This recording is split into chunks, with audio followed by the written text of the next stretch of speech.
Good day, ladies and gentlemen. This is Marjoy YONSON. I graduated senior high school at Man National High School and currently pursuing my college at Christian Colleges of Southeast Asia. I am the facilitator of Group 3. I, together with my group mates, were tasked to discuss all about the Chapter 3, which is entitled Age and Acquisition.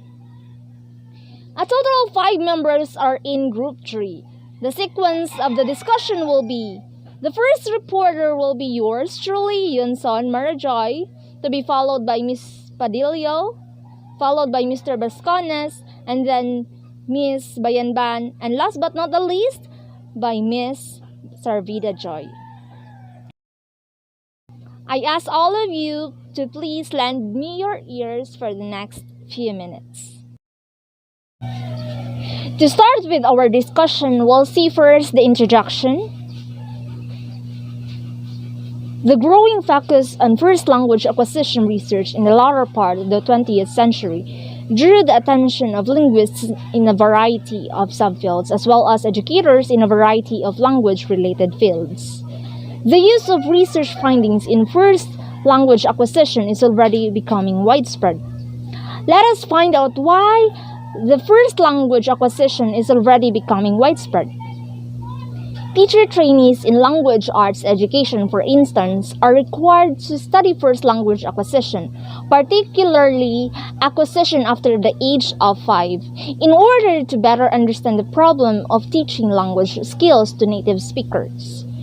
Most mainstream texts and curriculum in foreign language instruction now include some introductory content on first language acquisition. The reasons are self-evident.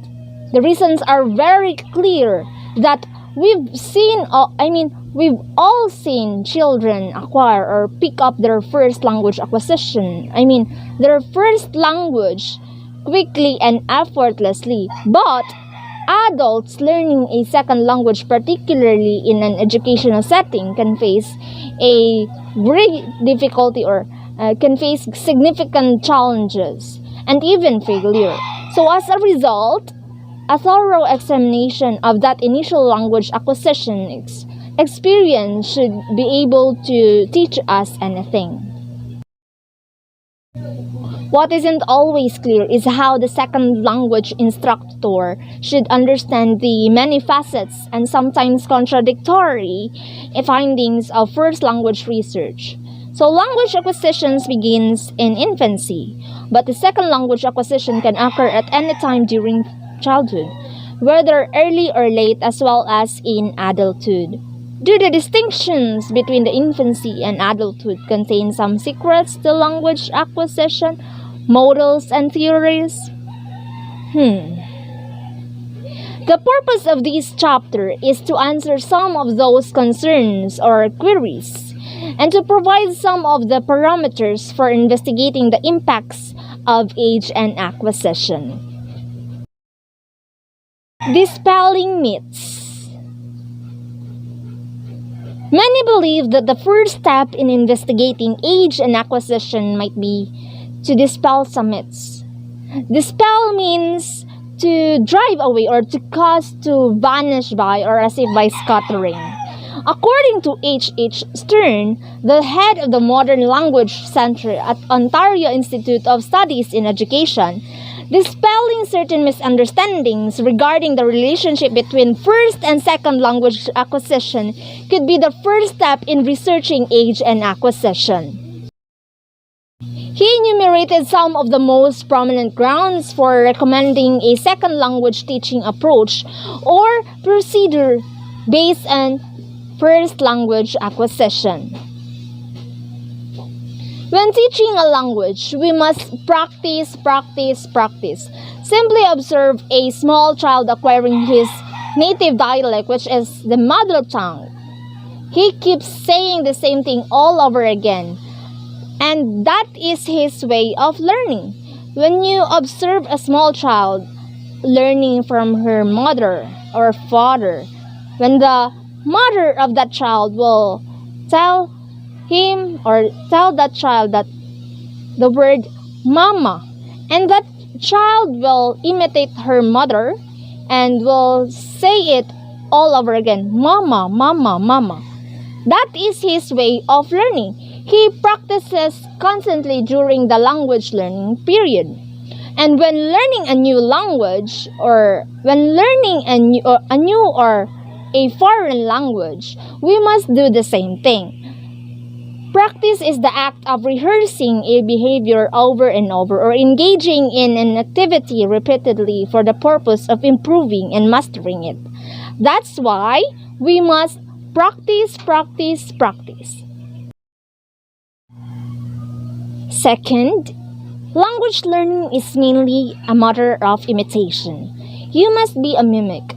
In observational learning, we learn by watching others and then imitating. Again, just like a small child, he imitates everything. What has Mom Castellan always told us? She constantly emphasizes the importance of practice and imitation in order to improve and develop our skills in learning a second language. We want to learn because we want to be better. We want to improve ourselves. That's why imitation is important. Third, first we practice the separate sounds, then words, then sentences. That is the natural order and is therefore the right for learning either a second or a foreign language. Fourth, watch a small child's speech development. First, he listens, then he speaks. Understanding always precedes speaking. Therefore, this must be the right order of presenting the skills in a foreign language. Fifth, the natural order for first and second language learning is listening, speaking, reading, and writing. A small child listens and speaks. No one would think of forcing a tiny child to read or write since reading and writing are advanced stages of language development. Again, the natural order for first and second language learning is listening and speaking, to be followed by reading and writing. Sixth, you did not have to translate when you were small, right? If you were able to learn your own language without translation, you should be able to learn either a foreign or second language in the same way. Seventh, a small child simply uses language. He does not learn from formal grammar.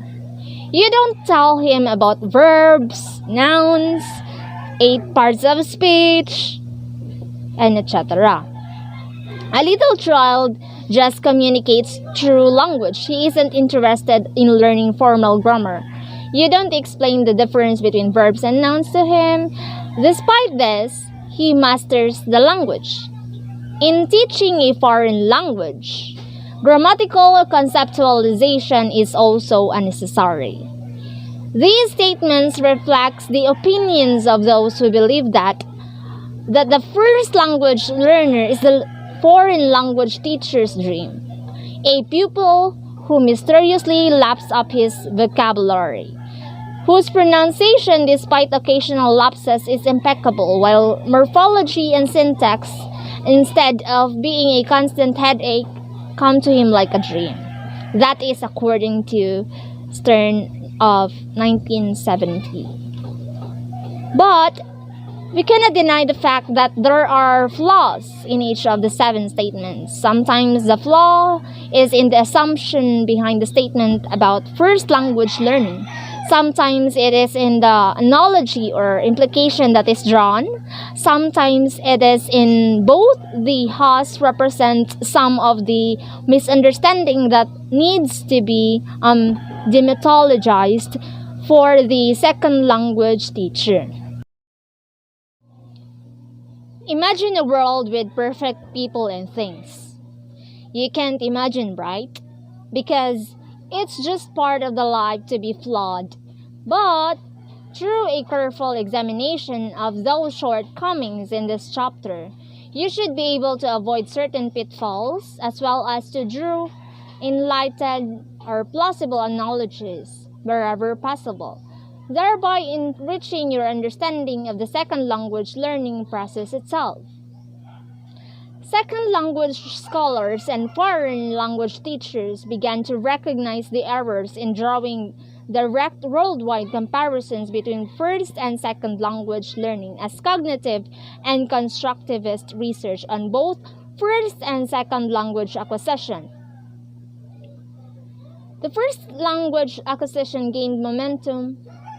A criticism of earlier direct comparisons between first and second language learning and had reached a fever pitch by the 1970s and 1980s. The next subtopic will be discussed by Ms. Padillo.